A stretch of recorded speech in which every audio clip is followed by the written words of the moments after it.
Fox News ran a headline. Harvard professor says all hell broke loose when his study found no racial bias in police shootings.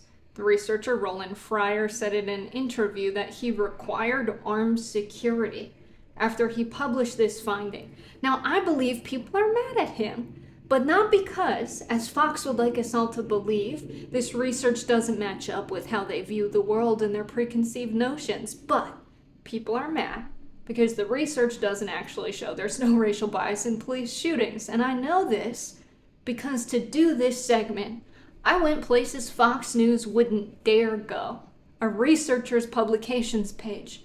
And I clicked the PDF link to the study, and I read Dr. Fryer's study in full.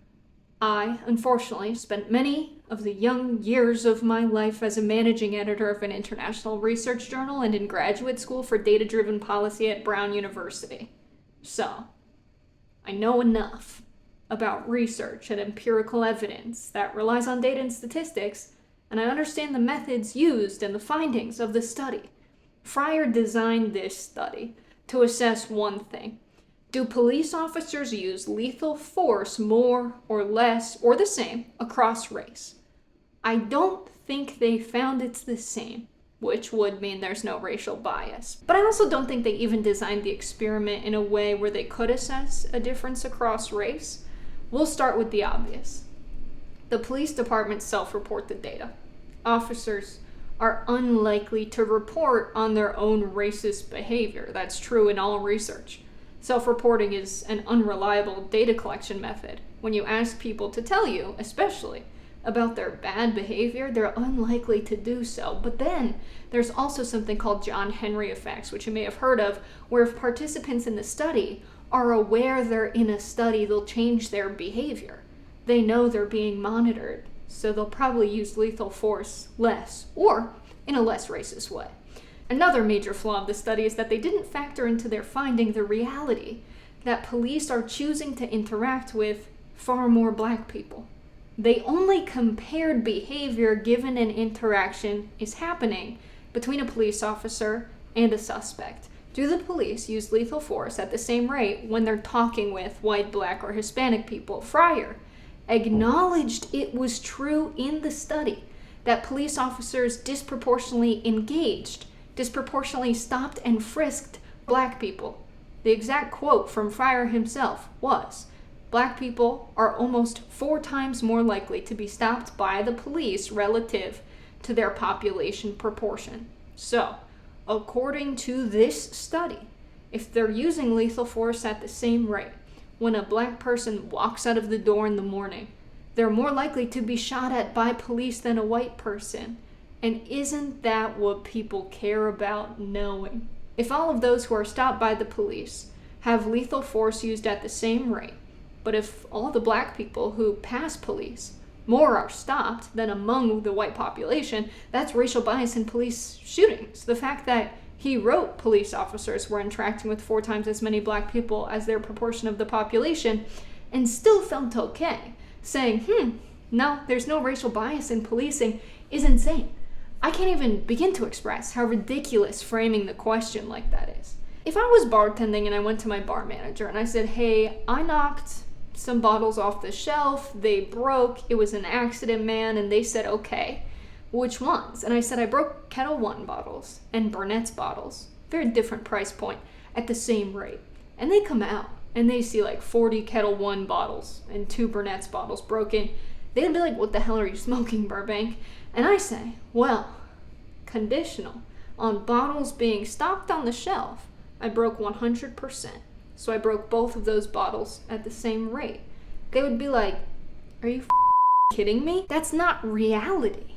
It gets worse though, because somehow, in Fryer's 2016 study, if you read beyond just the headlines, it did not just look at lethal force. They also analyzed any use of force, and in the same exact study, he reported no racial bias in police shootings. He found that black people are 53% more likely to experience any use of force relative to the white average. That's significant. Now, people say it might be the case that black people are stopped more by the police because they commit more crimes. If cops over-police black neighborhoods and arrest everyone smoking weed or jaywalking or drinking, and they log in the system that those crimes happened, the data shows a higher crime rate. But if white people are smoking weed in a suburban area and jaywalking and being drunk in public and no one arrests them, was a crime committed? If a white guy's drunk and disorderly in the street but no one calls it in, was a crime committed? If a tree falls in the woods and no one hears it, does it make a sound? If police aren't lingering in that neighborhood, the crime data won't reflect that those crimes happened. So if you make policing decisions on the history of crime data that exists, it will result in racial biases, because it's been the case since the beginning of policing that black people are targeted. This goes back really far, actually, because modern police come from slave patrol. Slave patrols are people who searched for the possession of weapons and potential runaway slaves and potential plots among existing slaves. It was a practice that continued until the end of the Civil War. And during Reconstruction, after the Civil War and passage of the 13th Amendment, slave patrols turned into militia-style groups enforcing what are known as the Black Codes, strict local and state laws that regulated and restricted access to labor, wages, voting rights, and denied access and general freedoms and equal rights to former slaves. Imagine the type of people signing up for this job to join these militias, okay? Imagine the culture and the practices in the workplace, if you can call a militia a workplace. In 1868, the 14th Amendment was passed, and it essentially abolished the Black Codes, and then ushered in what we know as the Jim Crow era, laws that legalized segregation across racial lines. They spread immediately after its passage. Black Code militias were replaced by police departments to enforce local laws, including Jim Crow laws. Police oftentimes used excessive brutality with any African Americans who violated Jim Crow laws. The lineage there is important. The legacy of institutions matters. So, what I'm saying is to point to the data that exists and say black people throughout history do more crime, when the reality is that what was a crime for black people was not a crime for white people for the same exact behavior is dishonest and unjust. Vice actually found that black subjects shot by police were more likely to be shot during encounters that began with a traffic or pedestrian stop, which is especially interesting because Roland Fryer himself wrote that the data in his study are not nearly as representative as the data collected by the Post, The Guardian, or Vice. The Guardian found that although black males aged 15 to 34 make up just 2% of the population, they make up 15% of all killings in 2015, which is 5 times the number for whites. Using data collected on officer-involved shootings from 47 of the 50 largest police departments in the U.S., they found that 55% of shooting victims were black, which is more than double the share of the black population in those jurisdictions. While Fryer acknowledged this data was more robust than his, he didn't even discuss the details of those findings in his 2016 study, until he wrote a follow-up paper 3 years after his original publication in 2016. Now, Roland Fryer, if you watch him in media engagements and interviews, he comes off as like a really likable person, which is dangerous because the information he's conveying is dangerous. For him to say, my study makes people mad because the truth is hard, while he acknowledges his study's shortcomings and how his data isn't the only data within the academic community, it's a little bit ridiculous. The reason people were mad at him is because he made it seem like the data tell a story that they don't. There are consequences to this because legislators rely on research to make policy, which affects people every single day of their lives. The truth is not that people can't handle the truth, it's that the truth wasn't told by Fryer in the first place. Moreover, the truth is usually not written to be understood by most people. This is one of the major crises of American society. And this applies to Fryer, but also almost all research that gets published. The technical methods and weird jargon researchers use nearly always makes their work useless to the general public, journalists, and lawmakers. The fact that you need intense training to understand basic scientific observations about the world is kind of scary. It doesn't need to be like that. People deserve access to information, and using language that's just unknown to most people means you think only academics deserve to understand what you know and contribute to the world, which is just not good. I just don't like that. So a big part of what I like to do is use my background and my data skills for good to translate this gibberish, because Fox News definitely won't do it. Our constitutional right to free speech is in jeopardy. Not in I want to say fascist stuff on Twitter kind of way, but in a real way. The Kids Online Safety Act, or KOSA, was introduced by Marsha Blackburn and Richard Blumenthal. He was the senator who famously said, "Will you commit to ending Finsta?" Do you commit to ending Finsta? Senator, again, let me explain. We don't actually do Finsta. So this guy knows a lot about how social media works. I can't imagine a better senator for the job. Finsta is one of your products or services. We're not talking here about Google or Apple. It's Facebook, correct? Finsta is slang for a type of account.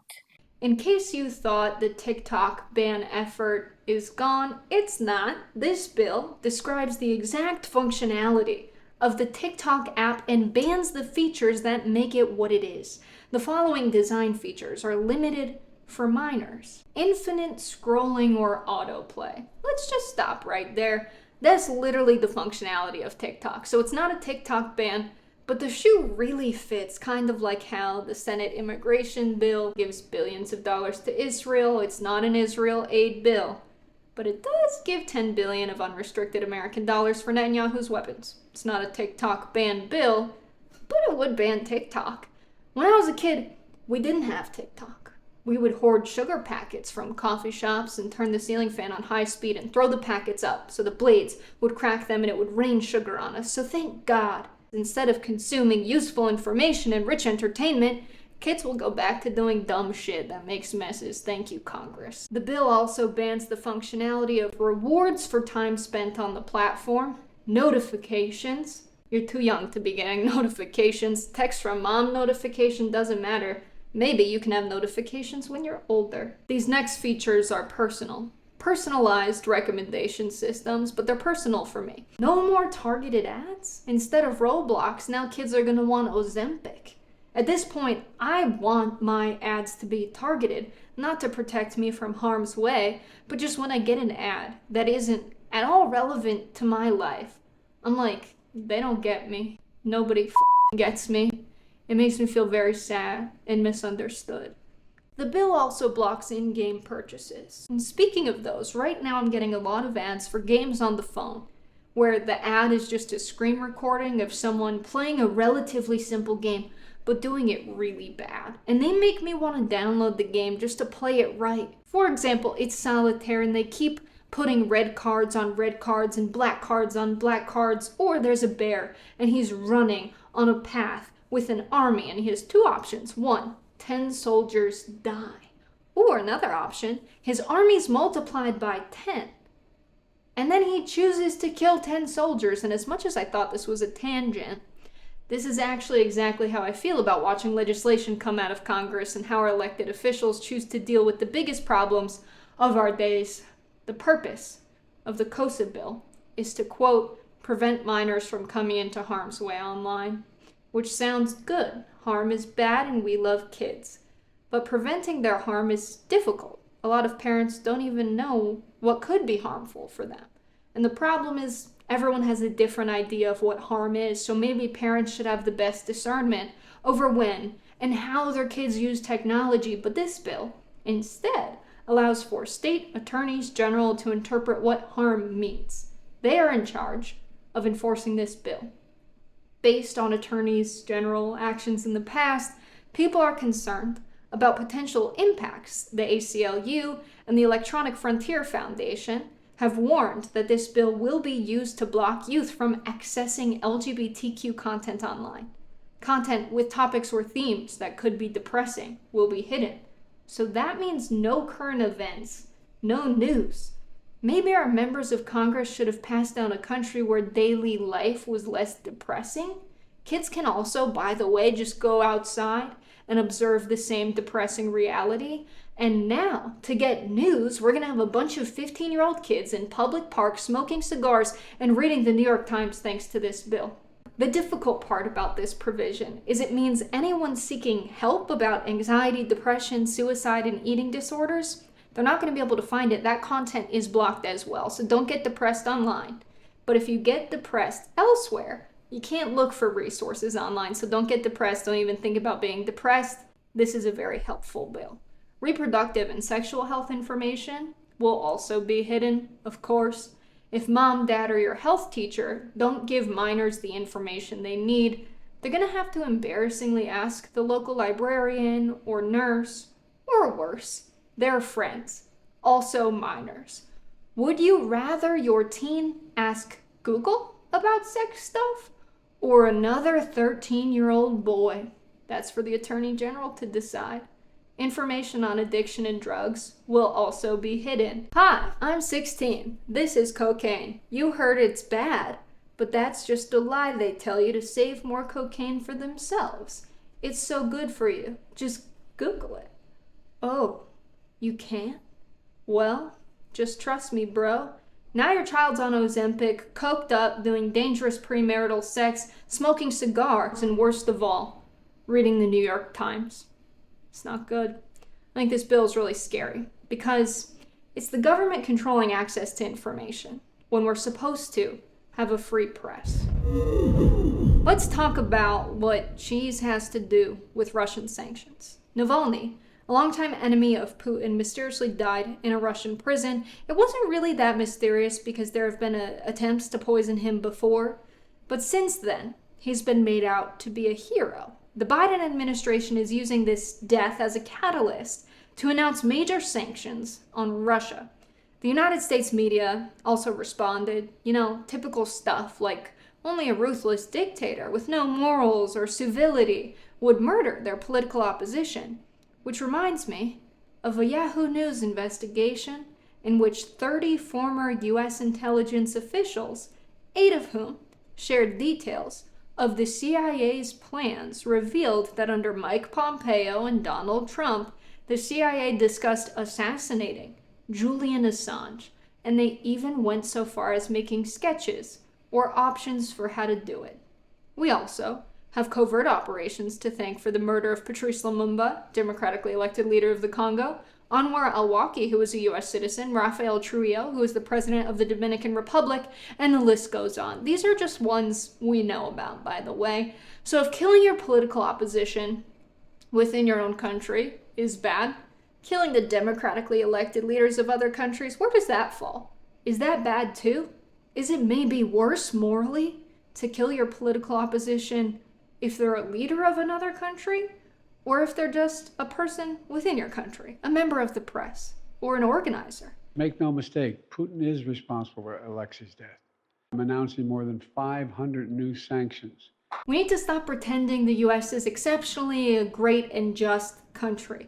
Political leaders are not the only ones killed by the U.S. government. Since 1973, 196 people had been wrongfully convicted and then sentenced to death in the U.S. They've been exonerated based on evidence they were innocent.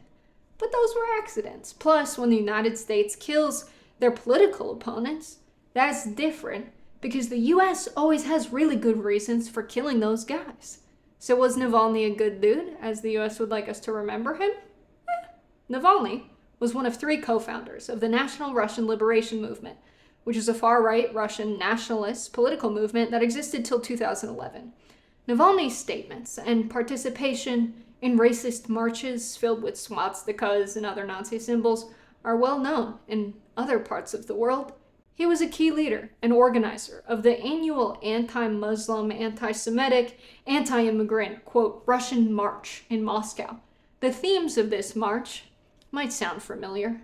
Russia for Russians, take back Russia, and stop feeding the Caucasus.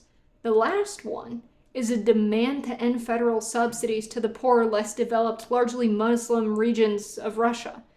There is still today a video on YouTube showing Navalny calling Central Asian and Muslim people with rotten teeth to be extracted, and also, and this is worse, cockroaches that must be exterminated. And he says this while he's firing a gun. It's a very weird video. But the New York Times this week wrote, Mr. Navalny, in death, draws comparisons to the Reverend Dr. Martin Luther King. I don't think they can be compared. They both did marches, but it was a very different kind of marching. I don't think Martin Luther King Jr. would have liked this dude. In August of 2023, Navalny was sentenced to 19 years on charges including publicly inciting extremist activity, funding extremist activity, and, quote, rehabilitating Nazi ideology. He was not a popular political figure in Russia either.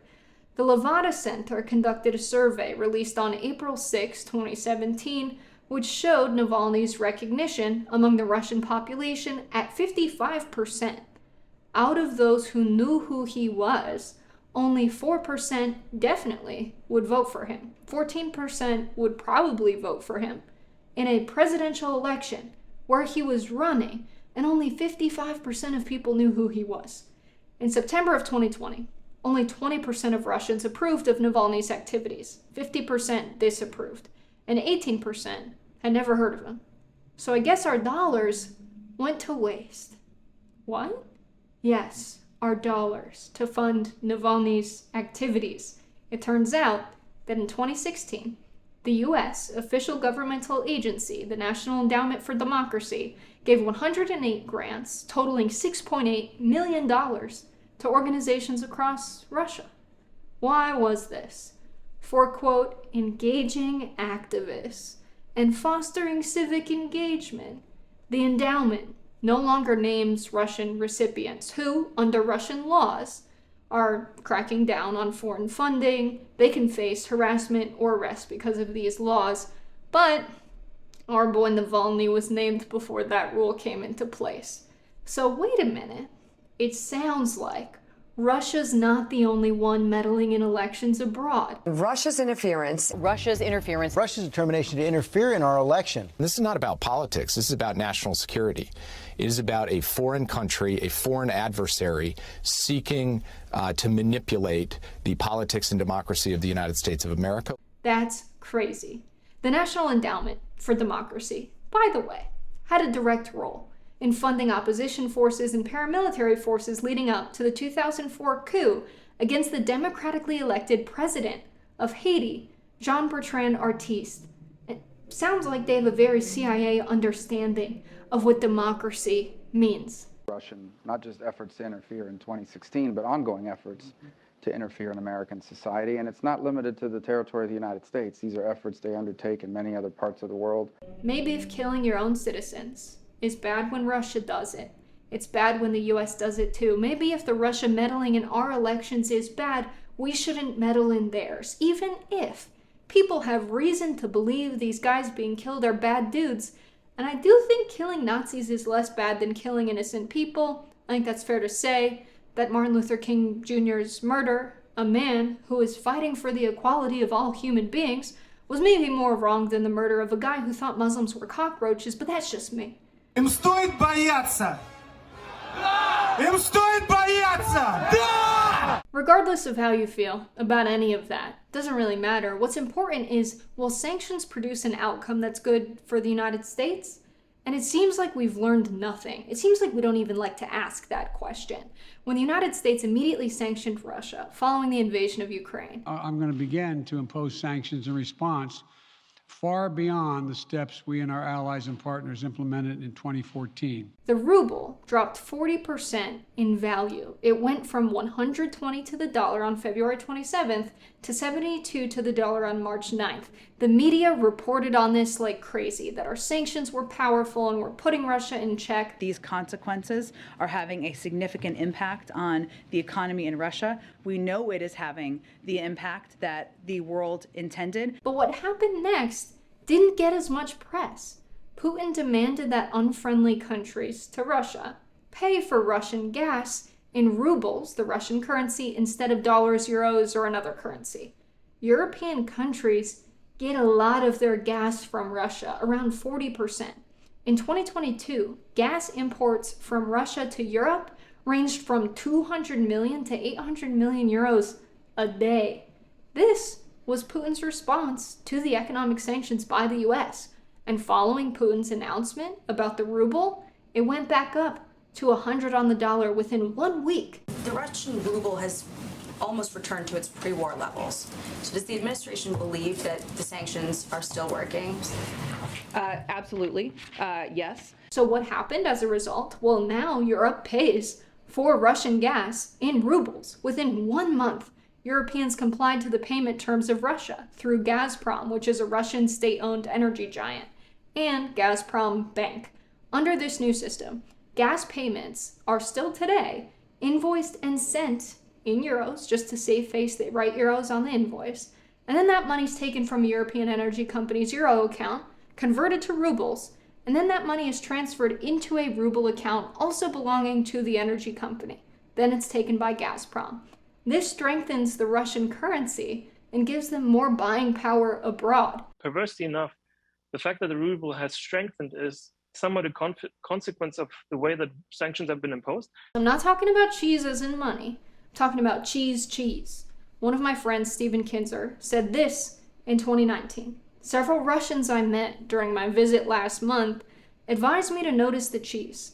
A waitress explained, Russian cheese was always terrible. All good cheese was imported.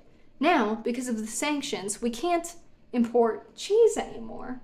So we started making our own. And after a few years, look what great cheese we have. Sanctions made us more self-reliant. Now, Putin turned around the impact of economic sanctions within 1 week. What outcome are we really producing by sanctioning Russia again in response to Navalny's death? This aggression cannot go unanswered. This is going to take time, and we have to show resolve so he knows what's coming, and so the people of Russia know what he's brought on them. We could, instead, mind our own goddamn business instead of trying to punish the population of Russia by messing up their economy over our beef with Putin. We in the United States are going to continue to ensure that Putin pays the price for his aggression abroad and repression at home.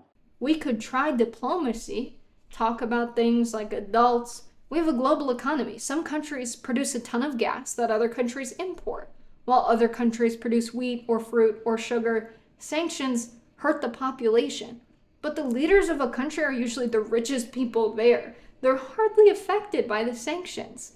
And there's an example of this that's pretty extreme. The United States hurting themselves more than another country. The Cuban biotech industry, for example, is huge. They boast cutting-edge medical advancements to reinvent traditional cancer and diabetes treatments. I have family members who have died of lung cancer, which Cuba has successful treatments for. The US tops the global list for the prevalence of cancer and diabetes, but our Cold War era blockade that has been maintained for 60 years by the US government prevents the medical research and vaccines developed in Cuba from reaching the rest of the world. So Russian cheese sounds pretty good right about now.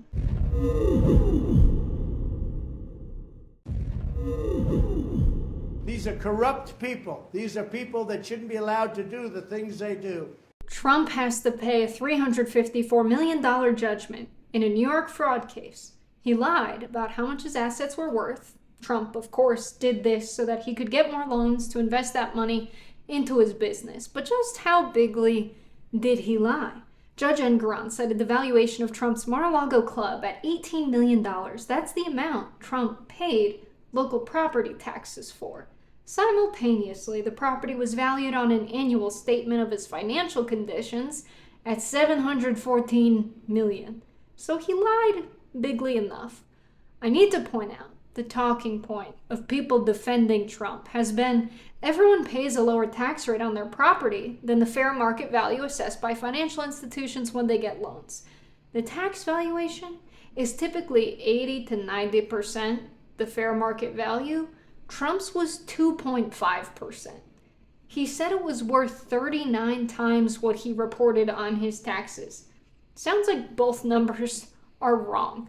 He's likely very wrong here according to the court's assessment of his financial records. Trump's misrepresentation led to the company collecting $370 million in ill-gotten gains. But he didn't just do this for the loans and money, he also did it for reasons like being higher up on the Forbes list. Let's say it said he was worth $6 billion. Well, he wanted to be higher on the Forbes list. And he then said, I'm actually not worth $6 billion. I'm worth $7. In fact, I think it's actually now worth $8 with everything that's going on. Alan and I were tasked with taking the assets, increasing each of those asset classes in order to accommodate that $8 billion number. Thankfully, truckers for Trump are on his side. A pro-Trump trucker, Chicago Ray, posted on Twitter Friday saying he spoke to New York City truckers who will start refusing loads, which sounds like a weird sexual thing. How many truckers are we talking striking here? He said at least 10. There are a total of 125,621 truck crossings into Manhattan per day, according to the New York Department of Transportation. But thanks to Chicago Ray and the brave truckers for Trump, that number could be as low as 125,611. I don't know how the city of New York will ever economically recover from this. There's also a GoFundMe page to help Trump pay the judgment. It was actually at $1.27 million, but that's less than 3.5% of the amount needed. He would need 278 times what's currently been raised. So if the current pace remains consistent, it would take 3,058 days to raise what he needs to pay this off, and that's a conservative estimate of how much this guy owes. And I don't mean because a federal jury ruled a few weeks ago that he's got to pay $83.3 million in damages for defamatory statements about E. Jean Carroll. By the way, those statements were denials he sexually assaulted her when a court of law found that he did. I'm actually saying this $354 million judgment actually means Trump owes over $450 million for this one ruling. And that's because of a little thing I found out about called prejudgment interest, which is basically additional money that a court awards based on the interest that the money would have earned over the period of time from when the claimant was entitled to have those dollars. So if his people won't give him all the money he needs, maybe they'll just purchase a good or a service from Trump and he could raise the money that way. I don't know. Maybe a sneaker? He launched a sneaker, and it looks exactly how you'd imagine it would. Fox News ran an interesting segment covering the sneaker. This is connecting with Black America because they love sneakers. They're into sneakers. They love this is a big deal, certainly in the inner city. That guy knows what he's talking about because he has a black friend. So when you have Trump roll out his sneaker line, they're like, wait a minute, this is cool. Notice how excited he is to report this with literally no data to support it whatsoever. He's reaching them on a level that defies and is above politics. The culture always trumps politics. Good. These lights are so bright in my eyes that I can't see too many people out there. But I can only see the black ones. I can't see any white ones, you see? That's how far I've come. Trump himself indicated that the mugshot that accompanied his arrest in Georgia had been embraced by, quote, the black population more than any other group. We've all seen the mugshot. And you know who embraced it more than anybody else? The black population. It's incredible. You see black people walking around with my mugshot. I actually don't. No, I actually don't. Trump understands culture like no politician I've ever seen. Currently, 17% of black voters support Trump in the polls. Is it because he's getting the sneaker vote? Seriously, I don't know how Fox ran that segment and not interrupt their commentator with like a because they love sneakers. Stop. They're into sneakers. Shut the They fuck love up. We have to go to a commercial. But let's also not forget, as a part of this ruling, Trump can't run his own business in the state of New York. He's actually barred from serving as an officer or director of any corporation or other legal entity in New York for 3 years. His sons, Eric and Don Jr., are banned for 2 years, according to this ruling. So Ivanka may have to put a pause to making her mediocre shoes that stock the shelves at TJ Maxx and instead run the most fraudulent real estate business in the country. Maybe it's girl power, maybe it's Judge Engoron. I think Ivanka should smash the glass ceiling by getting in there and doing even bigger fraud. She should inflate the assets more than the boys did for women everywhere. Now it's the part of the show where we talk about the things that our why our members of Congress believe the news to be depressing. This week, an active duty member of the U.S. Air Force self-immolated in front of the Israeli embassy in Washington, D.C. while shouting "Free Palestine." He said he will no longer be complicit in genocide. He died later that day. But while he was engulfed in flames, police held a gun at him because bullets are known to stop fires. His name was Aaron Bushnell, and Time reported on this, the self-immolation. Their groundbreaking journalism on the topic highlighted that Aaron broke the rules by setting himself on fire. They wrote, Defense Department policy states that service members on active duty should, quote, not engage in partisan political activity. Military regulations also prohibit wearing the uniform during, quote, unofficial public speeches, interviews, picket lines, marches, rallies, or any public demonstration which may imply sanction or endorsement by the Defense Department or military service. I don't think anyone's gonna make the mistake that the message of the Defense Department right now is Free Palestine, but really brave of Time to go to the heart of the story here.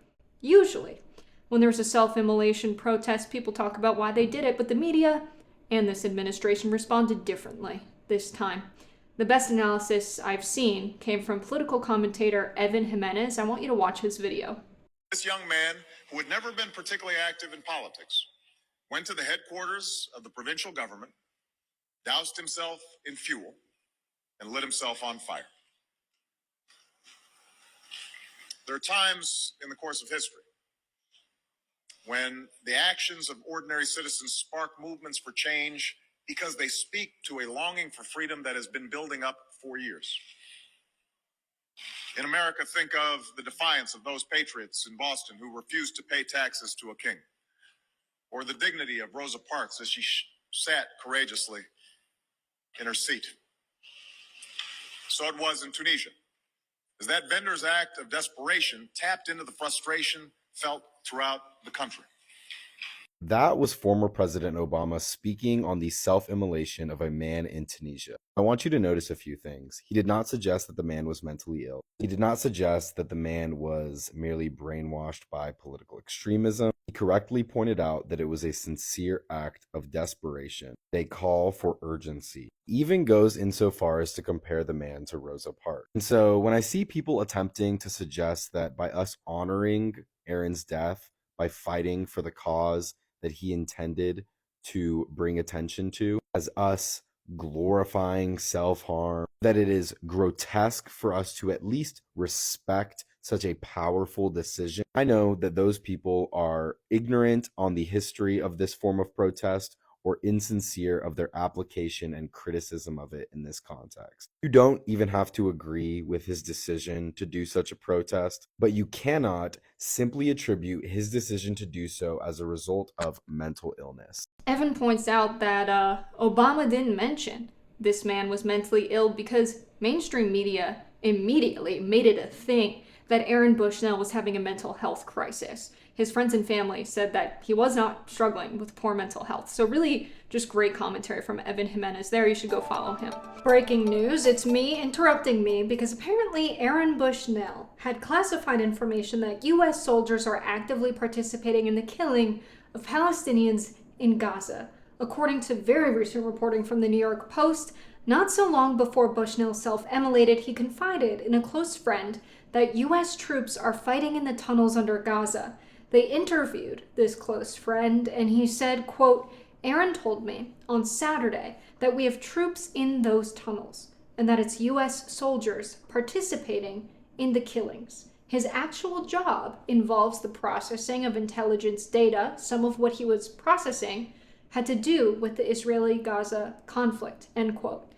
The information that U.S. soldiers are actively fighting in Gaza could potentially be a reason behind his self-immolation protests because he realized the United States was not just complicit with the genocide by funding it, but U.S. soldiers were participating on the ground.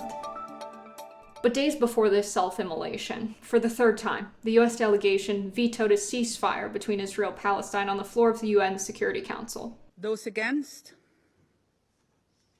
The draft resolution has not been adopted, owing to the negative vote of a permanent member of the Council. The United States was, of course, the lone vote against a ceasefire. Britain abstained, and all other members voted in favor. The International Court of Justice heard testimony from the United States and South Africa on the legality of Israel's occupation of Palestine.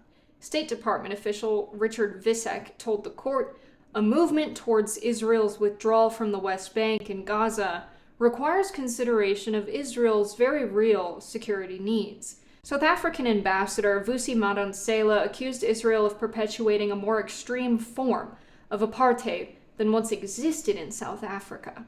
We as South Africans sense, see, hear, and feel to our core the inhumane discriminatory policies and practices of the Israeli regime as an even more extreme form of the apartheid that was institutionalized against black people in my country. Palestinian Foreign Affairs Minister Riyad al-Maliki told the court, quote, 2.3 million Palestinians in Gaza, half of them children, besieged and bombed, killed and maimed, starved and displaced. This case on apartheid is separate from the South African case at the ICJ charging Israel with genocide.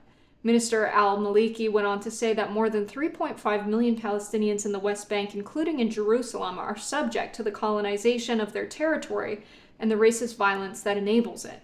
This comes as the Biden administration has repeatedly expressed their desire for Netanyahu to avoid civilian casualties and deaths in Gaza, and as Congress considers sending additional aid to Israel while blocking funding to the UNRWA, which is the main humanitarian aid organization operating in Gaza.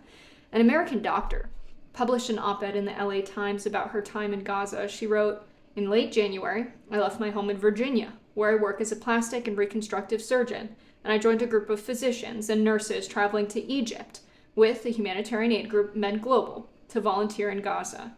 I've worked in other war zones. What I witnessed during the next 10 days in Gaza was not war, it was annihilation."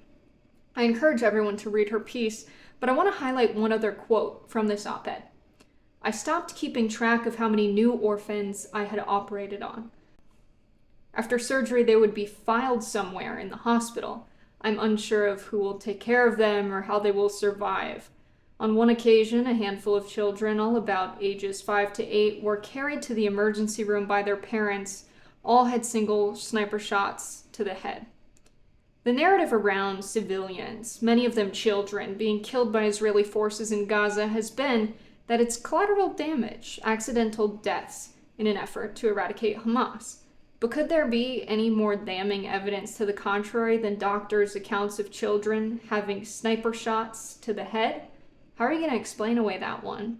And it's not like, oops, we had to bomb that hospital because it's Hamas.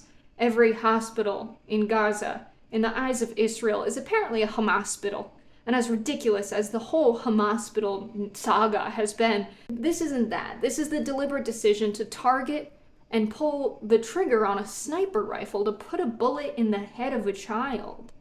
A sniper shot to the head sounds better than dying of starvation, dehydration, and famine, but isn't that cause of death just as intentional as a sniper shot is? To remove access to food, water, communication, and medical supplies, you're intentionally killing the people, including the children, of Gaza. Gazans are forced to drink water barely fit for animals. Some of this water has sewage in it. They don't have enough food and don't have functioning hospitals. Israel has yet to provide evidence to back up allegations that United Nations Relief and Works Agency, the UNRWA, employees took part in the October 7th attack, but the UN fired the dozen employees accused amidst their investigation into this. And the United States has decided to withhold any funding allocated to the UNRWA, which provides aid to Palestinians, while Biden has made several statements about providing aid to Palestinians. The U.S. funding to the UNRWA, which leads humanitarian efforts in Gaza, is frozen thanks to the Biden administration now. In 2023, the U.S. allocated $422 million to the organization, but the Senate recently passed their security bill, also called the Immigration Bill, which allocates $14 billion to Israel for weapons and bombs and stuff, as well as a provision prohibiting Washington from allocating any funds to the UNRWA, not just now, but in the future.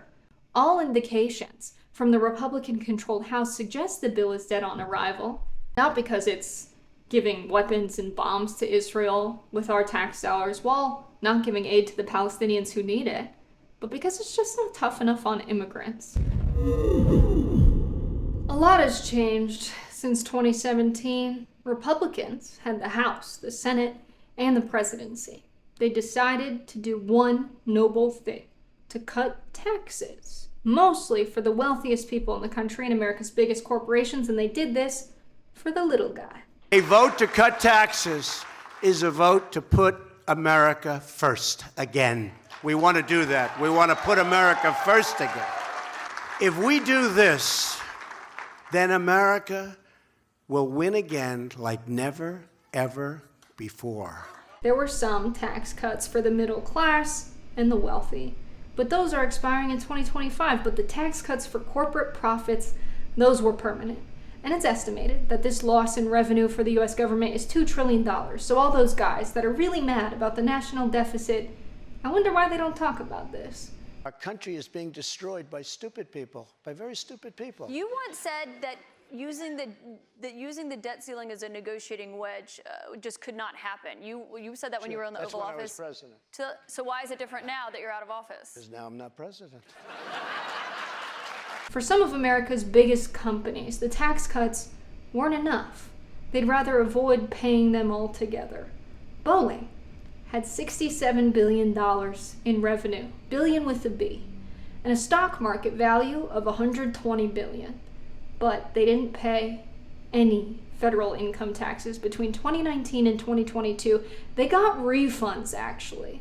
Boeing, instead, sent $7.3 billion to stockholders through a series of stock buybacks and in the form of dividends. Stock buybacks are a surprisingly legal practice where a company takes their revenue to purchase their own stock, which increases a metric that's very important for Wall Street called earnings per share. By reducing the amount of stocks available on the market, it makes it seem like there's more stocks for the revenue that the company has, which increases the value of the stock for existing shareholders. So you can only imagine why a company would decide to do this. Top executives and board members got $61 million. Boeing got over $120 billion in contracts over a 5-year span. So all of those huge defense spending bills and additional aid to Israel and Ukraine, those dollars go to military contractors like Boeing. Let's talk about what I like to call the American money cycle. Lobbyists give money to members of Congress. Congress passes legislation, giving most of the money in the budget to defense contractors. Defense contractors overcharge for their weapons and they give their profit to stockholders and executives who sometimes are politicians and members of Congress.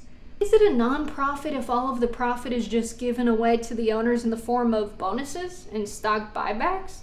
The latest analysis of Who Owns America shows the wealthiest 10% own 93% of all stock. In 2015, a review by Army negotiators discovered Lockheed Martin and its subcontractor, Boeing, were overcharging the Pentagon and U.S. allies by hundreds of millions of dollars. Big Pharma does this on a regular basis. There was a hearing in Congress where drug company executives testified that on some medications, they make more revenue from the United States than the rest of the world combined. Bernie Sanders questioned the CEO of Bristol Myers Squibb on the price of Eliquis. It costs just $18 to manufacture a year's supply of Eliquis. $7,100, what we pay $1,800 to manufacture. Is it true that the same exact drug, Eliquis, can be purchased in Canada for $900 a year? Senator, that's roughly correct. Let me ask you this. Even at 13% of the cost in the United States, does Bristol Myers make a profit selling Eliquis for $900 a year in Canada? Senator, we do make a profit. All right, so you're selling the product for 13% of what in Canada, of what we pay in the United States, and obviously you sell it there because you make money. So, Mr. Berner, will you commit today that Bristol-Myers Squibb will reduce the list price of Eliquis in the United States to the price that you charge in Canada, where you make a profit? Senator, we can't make that commitment. I get it. On the one hand, people need this drug to live, but on the other hand, rich guys really like money. The list price of Keytruda is $191,000 a year in the United States. That is close to being true, yes. Thank you. Is it true that that same exact drug can be purchased in Canada for $112,000 a year and $44,000 a year in Japan? Generally, yes. Does your company, does Merck make a profit selling Keytruda in Japan? We do. Will you commit to lowering the price of Keytruda in the United States to the price of Japan? Well, Senator, I think... I'm doing this show on my 5th day in a row without my ADHD medication. I want you to watch this video of Jordan Steele John. He's a senator in Australia. Imagine if my wheelchair was the product of a pill I took, and that pill was not available due to a supply chain issue in the United States. And while I couldn't get it, I had to crawl around on the floor. And now I'm being told that I wasn't be able to get my wheelchair pill until April. That is the situation that so many ADHDers are in. I literally drank a can of soda while on FaceTime with my friend and then didn't remember drinking it and searched my apartment for 10 minutes to find out where I put my soda down. This medication is their form of assistive technology. I need my assistive technology, and our healthcare system and pharmaceutical industry wants me to be searching for my soda instead of making videos about how corrupt they are. That's really messed up.